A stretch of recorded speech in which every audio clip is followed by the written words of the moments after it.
السلام علیکم ورحمۃ اللہ وبرکاتہ۔ کربلا کا تحقیقی جائزہ 72 صحیح الاسناد حدیث کی روشنی میں پیش خدمت ہے۔ حدیث نمبر 67 صحیح بخاری کی حدیث میں ہے، سیدنا انس بن مالک رضی اللہ تعالی عنہ بیان فرماتے ہیں کہ سیدنا حسین بن علی علیہ السلام، نوٹ کیا جائے کہ سیدنا حسین کے نام کے ساتھ علیہ السلام خود امام بخاری رحمہ اللہ نے لکھا ہے۔ بخاری شریف میں حدیث نمبر 3748 ملاحظہ ہو۔ لہٰذا حضرت امام حسین علیہ السلام کا سر مبارک ایک تھال میں رکھ کر کوفہ میں یزید بن معاویہ کے عراقی گورنر عبید اللہ بن زیاد کے پاس لایا گیا تو وہ اسے چھڑی سے ہلکی ضرب لگا اور ان کے حسن کے متعلق گستاخانہ انداز میں کچھ کہا، نعوذ باللہ ونعوذ باللہ من ذالک۔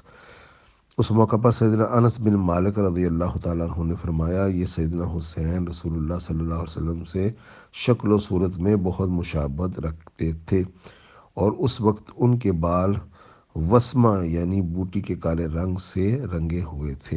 جامع ترمذی کی صحیح حدیث میں ہے، سیدنا انس بن مالک بیان فرماتے ہیں کہ میں عبید اللہ بن زیاد کے پاس بیٹھا ہوا تھا کہ سیدنا حسین بن علی رضی اللہ تعالیٰ عنہ کا سر مبارک لایا گیا تو اس نے چھڑی ان کے ناک پر ماری اور کہا کہ میں نے ان جیسا حسن رکھنے والا کبھی نہیں دیکھا۔ میں سیدنا انس بن مالک فرماتے ہیں نے کہا کہ سیدنا حسین بن علی تو رسول اللہ صلی اللہ علیہ وآلہ وسلم سے شکل و صورت میں بہت مشابہت رکھتے تھے۔ یہ صحیح بخاری کی 3748 اور جامع ترمذی کی 3777 نمبر صحیح الاسناد حدیث ہیں، جس میں لعین ابن لعین عبید اللہ ابن زیاد جب اس کے سامنے حضرت میرے امام حضرت حسین ابن علی کا سر مبارک کاٹ کر ظالموں نے تھال میں رکھ کر پیش کیا تو وہ بدبخت حضرت امام حسین کے لبوں پر چھڑی مارتا تھا اور کہتا تھا، یہ حسن ہے، اس کی بڑی تعریف کرتے ہو، یہ ہے حسین، کیونکہ مشہور تھا کہ حسین حضرت رسول اللہ صلی اللہ علیہ وآلہ وسلم کے مشابہ تھے۔ تو حضرت انس بن مالک صحابی رسول وہاں پاس بیٹھے تھے اور انہوں نے کہا، چھڑی ہٹا اے ظالم، ان ہونٹوں پر میں نے اپنے نبی علیہ الصلوۃ والسلام کے ہونٹ لگتے ہوئے دیکھے ہیں۔ اللہ لعن من قتل حسین، اللہ لعن من قتل حسین۔ یا اللہ، اس پر لعنت ہو جس نے تیرے برگزیدہ شخصیت حضرت رسول اللہ کے نواسے کو قتل کیا، اور قتل پر بھی یہ انحصار نہیں کیا کہ بعد میں اس کا سر کاٹ کر پھراتے پھرتے ہیں۔ لوگ کہتے ہیں کہ یہ کس سے کہانیاں ہیں، کیا امام بخاری نے حسین کے سر کا تذکرہ نہیں کیا؟ یہ امام بخاری کی حدیث ہے جو کہتے ہیں، اصحاب الکتاب اللہ بخاری زینت الماری۔ اب یہ بخاری جو کہ رفع یدین کروانے کی مشین بنا کر رکھ دیا تھا، اب اس میں کتاب الفتن پڑھیں، کربلا کے واقعات پڑھیں کہ حضرت امام بخاری یہ حدیث لے کر آتے ہیں کہ حسین کا سر کاٹ کر کوفے کی مسجد میں لایا جا رہا ہے۔ نبی علیہ الصلوۃ والسلام نے کفار اور مشرکوں کے بھی سر کاٹ کر اس طرح پھیرانے کا کوئی کام کرنے سے منع فرمایا، لاشوں کی بے حرمتی سے منع فرمایا۔ یہاں رسول اللہ صلی اللہ علیہ وآلہ وسلم کو ماننے والے، آپ کا کلمہ پڑھنے والے اسلامی ریاست کے گورنر یزید کی طرف سے جو مقرر کیا جاتا ہے، حسین کا سر کاٹ کر اور وہ محل میں لے کر آتا ہے، اور یہیں بھی اتفاق نہیں ہوتا کہ اس کی بے حرمتی بھی کی جاتی ہے، اور صحابی رسول کی موجودگی میں صحابی رسول کا سر کاٹ کر، نواز رسول کا سر کاٹ کر اس طرح اس کی بے حرمتی کرنا، اور یہ یزیدی کہتے ہیں کہ جی ایسا کچھ بھی نہیں ہوا تھا۔ تو انہیں چاہیے کہ بخاری شریف کو آگ لگا دیں اور ترمذی شریف کو آگ لگا دیں، جس میں ان کے سارے کچے چٹھے ان اماموں نے سب کھول کھول کر بتا دیے۔ اللہ غارت کرے ان لوگوں پر جو حق کو چھپاتے ہیں اور آل رسول پر ہونے والے مظالم کو چھپانے کے بعد یزید اور مروان جیسے ملعونوں کی تعریفیں کرتے ہیں۔ السلام علیکم ورحمۃ اللہ وبرکاتہ۔ السلام علیکم ورحمۃ اللہ وبرکاتہ۔ کربلا کا تحقیقی جائزہ 72 صحیح الاسناد حدیث کی روشنی میں اب پیش خدمت ہے۔ حدیث نمبر 67 کے بعد اسی کی ذیل میں قسطنطنیہ والی بشارت یزید بن معاویہ پر چسپاں کرنا علمی غلطی ہے۔ پہلی روایت اس میں نبی علیہ الصلوۃ والسلام سے جو منسوب کی جاتی ہے، صحیح بخاری کی حدیث نمبر 2924، میری امت کا پہلا لشکر جو کیسر کے شہر قسطنطنیہ کی فتح کے لیے جنگ کرے گا، ان کی مغفرت کر دی گئی ہے۔ یہ پہلا ترک آیا۔ پھر دوسری حدیث نبی علیہ الصلوۃ والسلام کہ ابو عامر طابری رحمہ اللہ کا بیان کہ ہم قسطنطنیہ پر حملے کے لیے روم پہنچے اور ہمارا امیر لشکر عبد الرحمن بن خالد بن ولید رحمہ اللہ تھے۔ وہاں سیدنا ابو ایوب انصاری رضی اللہ تعالیٰ عنہ نے ہمیں ایک آیت کی تفسیر سمجھائی، پھر اللہ تعالیٰ کی راہ میں جہاد میں شریک ہوتے رہے اور بالآخر قسطنطنیہ میں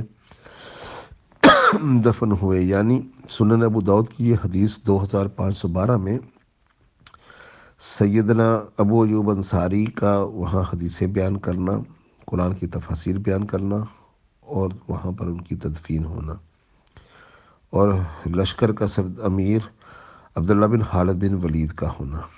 اب اس میں تیسری روایت آتی ہے، سیدنا ابو ایوب انصاری روم میں اس لشکر میں فوت ہوئے جس میں امیر لشکر یزید بن معاویہ تھا۔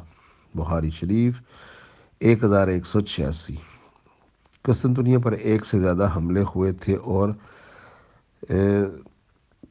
ابو ایوب انصاری خود ان تمام لشکروں میں شریک رہے تھے۔ اب عبد الرحمن بن خالد بن ولید والے لشکر میں تو زندہ تھے، جبکہ یزید والے لشکر میں آپ 54 ہجری میں فوت ہوئے۔ اس تحقیق سے یہ آسانی بالکل یہ نتیجہ نکالا جا سکتا ہے، یزید والا لشکر قطعاً پہلا لشکر نہیں تھا، بلکہ وہ تو آخری لشکر تھا۔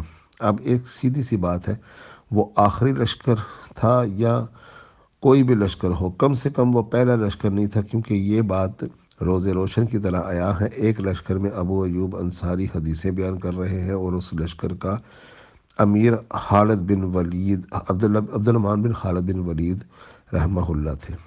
اب ایک اور لشکر جس میں ابو ایوب انصاری فوت ہو جاتے ہیں، اس کا امیر یزید بن معاویہ ہے۔ تو یہ بات ثابت ہو گئی حدیث کی کتابوں سے کہ پہلا لشکر اول جیشن یغزو مدینۃ القیصرہ مغفورہ لہم کے تحت جو پہلا لشکر، اس میں یزید ہرگز نہیں تھا۔ لہٰذا ان ناسبیوں کو اللہ سے ڈرنا چاہیے کہ یزید کی محبت میں اسے ٹانگوں سے پکڑ کر کھینچ کے جنت میں ڈالنے کی ناکام کوشش کرتے ہیں، لیکن انہیں یہ نہیں پتہ کہ حق بیان کرنے والے حدیثوں میں، پمفلٹس میں ہر جگہ پر حق بیان کر چکے ہیں۔ لہٰذا یزید کو اس طرح لشکر میں گھسا کر جنت کی بشارت دینا ایک بہت ہی قبیح اور بہت ہی گھنونا کام ہے، جو کہ آل رسول کی مخالفین کرتے ہیں۔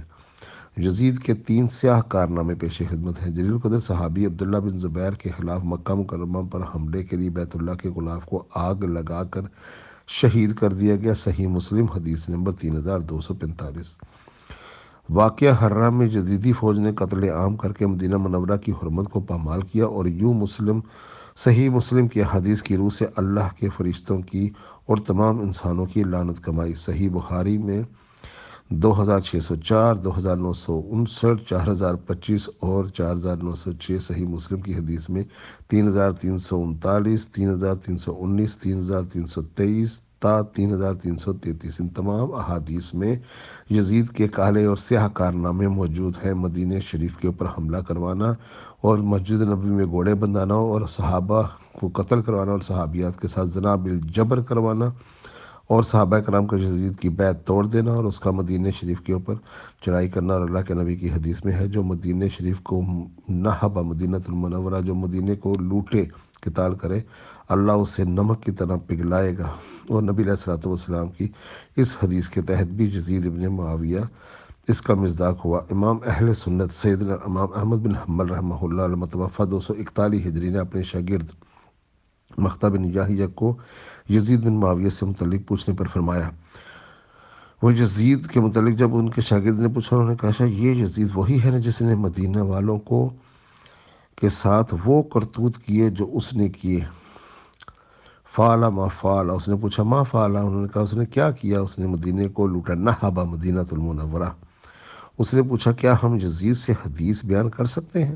یعنی کہ شاگرد نے کہا کہ یزید سے ہم حدیث برداشت کر سکتے ہیں؟ فرمایا یزید سے حدیث مت بیان کرو، اور کسی کے لیے یہ جائز نہیں کہ وہ یزید سے ایک حدیث بھی بیان کریں۔ اس نے پوچھا جب یزید نے یہ سب حرکتیں کی تھیں تو کس نے ان کا ساتھ دیا تھا؟ تو فرمایا اہل شام، یعنی اہل شام نے ہی معاویہ کا ساتھ دیا حضرت علی کے خلاف، اور اہل شام نے ہی یزید کا ساتھ دیا حضرت حسین کے ساتھ۔ انہوں نے کہا یزید سے حدیث بیان نہیں کی جا سکتی، اس نے مدینے کو لوٹا، اس نے مدینے میں قتال کیا، لہٰذا یزید بن معاویہ جو کہ معاویہ کا مقرر کردہ خلیفہ بنایا گیا، اس کو کیسر بنایا گیا، اس نے نہ صرف اپنے باپ کے نقش قدم پر چلتے ہوئے آل رسول سے جنگ کی بلکہ قتل کیا، اور اہل مدینہ کو بھی لوٹا اور قتل کرنے کا حکم دیا، اور خانہ کعبہ پر بھی پتھر برسائے۔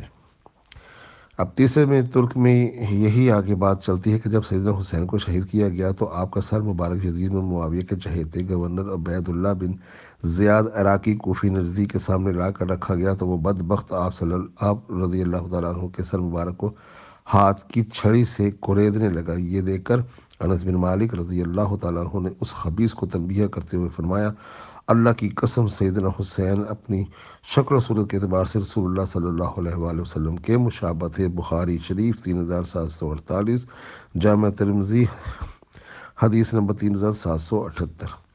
اور یہ بات نوٹ کی جائے کہ یزید ابن معاویہ کے دور ملوکیت میں اس دل سوز سانحہ کربلا کے بعد بھی یزید ابن معاویہ نے نہ تو اپنے کوفی نجدی گورنر عبید اللہ بن زیاد کو سزا دی اور نہ ہی اسے معزول کیا، اور جو اس حقیقت کا منہ بولتا اور ناقابل تردید ثبوت ہے کہ یزید بن معاویہ خود بھی اس جرم میں برابر کا شریک تھا۔ چنانچہ اس ضمن میں صحیح بخاری اور صحیح مسلم کی حدیث میں ہے کہ سیدنا علی ابن حسین ابن علی تابعی رحمہ اللہ المعروف امام سجاد زین العابدین المتوفی 95 ہجری کا اپنا بیان ہے کہ جب میں اپنے والد سیدنا حسین بن علی کی شہادت کے بعد یزید ابن معاویہ کے دربار میں واپس مدینہ تشریف آیا تو سیدنا مسفر ابن مرحمہ صحابی میرے پاس آئے اور کہا، آپ رحمہ اللہ کے پاس رسول اللہ صلی اللہ علیہ وسلم کی وہ تلوار جو رسول اللہ صلی اللہ علیہ وسلم کے بعد سیدنا علی پھر سیدنا حسن پھر سیدنا حسین کی شہادت کے بعد آپ تک پہنچی ہے، وہ تلوار مجھے عنایت فرما دے، کیونکہ مجھے ڈر ہے کہ کوئی قوم یعنی بنو امیہ والے اس تلوار کو آپ رحمہ اللہ سے چھین لیں گے۔ جب تک میری جان میں جان ہے اللہ تعالیٰ کی قسم میں اس کی حفاظت کروں گا۔ صحیح بخاری اور صحیح مسلم 3110 بخاری 6309۔ یہ مسفر بن مرحمہ صحابی رسول تھے، ان سے تلوار کہہ رہے تھے یہ ہمیں دے دے، ہم اس کی حفاظت فرمائیں۔ تلوار کی حفاظت فرمانے کے لیے یہ مسفر بن مرحمہ بےتاب ہے، لیکن نبی کی آل حضرت حسن، حضرت حسین، حضرت علی ان کی حفاظت فرمانے کے لیے ان کا ساتھ نہ دیا۔ صحابی رسول ہیں، احترام ہے ہر اپنی جگہ پر، یہی مسفر بن مرحمہ حضرت علی کا ساتھ دیتے نا، لوہے کی تلوار سنبھالنے کے لیے بےتاب ہیں۔ خلیفہ راشد کا تو ساتھ نہ دیا، ہمارے یاسر کو قتل ہوتے ہوئے دیکھا، ساتھ نہ دیا۔ حسن کو زہر دے دیا گیا، حسن کو تو نہ سنبھال سکے، حسن کی حفاظت فرمانے کا تو قصد نہ کیا۔ حسین کو قتل کر دیا جاتا ہے، 17 افراد نبی علیہ الصلوۃ والسلام کی آل کے قتل کر کے نیزوں پر سر لگا دیے جاتے ہیں، ان جانوں کی حفاظت کرنے کی کوئی کسی کو سوچ نہیں آتی۔ مسفر بن مرحمہ میں ہوتا تو پوچھتا، شیخ آپ ایک لوہے کی تلوار کی حفاظت کے لیے مرے جا رہے ہیں، حسین قتل ہو چکے ہیں، حسین کے قتل پر آپ نے حسین کا ساتھ نہ دیا، علی کی بیعت نہ کی، حسن حسین کا ساتھ نہ دیا۔ ہائے کیا کریں گے وہ لوگ جب رسول اللہ کے سامنے پیش ہوں گے تو اللہ کے نبی پوچھیں گے تم زندہ تھے، موجود تھے، نہ علی کی بیعت کی، نہ حسن کا ساتھ دیا، نہ حسین کا ساتھ دیا، اور میری تلوار سنبھالنے کی آرزوئیں لے کر میرے پاس آئے ہو۔ اللہ تعالیٰ حضرت مسفر بن مرحمہ کو بھی، عبداللہ ابن عمر کو بھی، عبداللہ ابن عباس کو بھی، اور جو صحابہ کرام لا تعلق ہو کے بیٹھے رہے، حسین ابن علی کا ساتھ نہ دیا، علی کا ساتھ نہ دیا، حسن کا ساتھ نہ دیا، اللہ ان کا حساب کرے۔ میں یہ نہیں کہوں گا کہ درگزر کرے، جو حساب بنتا ہے اللہ ضرور کرے، رسول اللہ کی آل قتل ہو جائے اور ہم نصیحتیں اور جنتیں بانٹتے پھریں۔ السلام علیکم ورحمۃ اللہ وبرکاتہ۔